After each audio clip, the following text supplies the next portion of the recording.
আসসালামু আলাইকুম। তো আজকে আমি বানাবো গরুর মাংসের কুরমা। গরুর মাংসের কুরমার জন্য গরুর চাকগুলো নিতে হবে, তেলগুলো আলাদা রেখে দিতে হবে। তো তেল নেওয়া যাবে না। প্রথমে আদা রসুন বাটা, লবণ, তেল দিয়ে ভালো করে হাত দিয়ে কষলিয়ে নিতে হবে। তারপরে এখানে একটু পানি অ্যাড করতে হবে। এরপরে এটা চুলায় বসিয়ে দিতে হবে।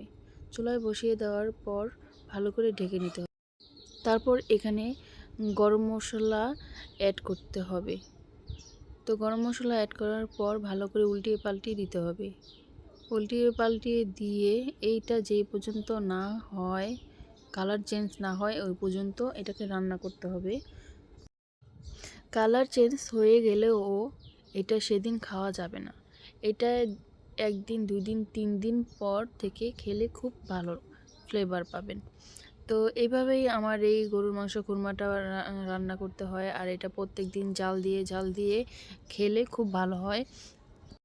আপনি চাইলে এখান থেকে অর্ধেকটা আপনি ফ্রিজিংও করে রেখে দিতে পারবেন, বাকিটা আপনি খেতে পারবেন। যখন আপনার খেতে ইচ্ছে করবে তখন আপনি বের করে ভালো করে জাল দিয়ে আপনি এটাকে আবারও নতুন করে খেতে পারবেন।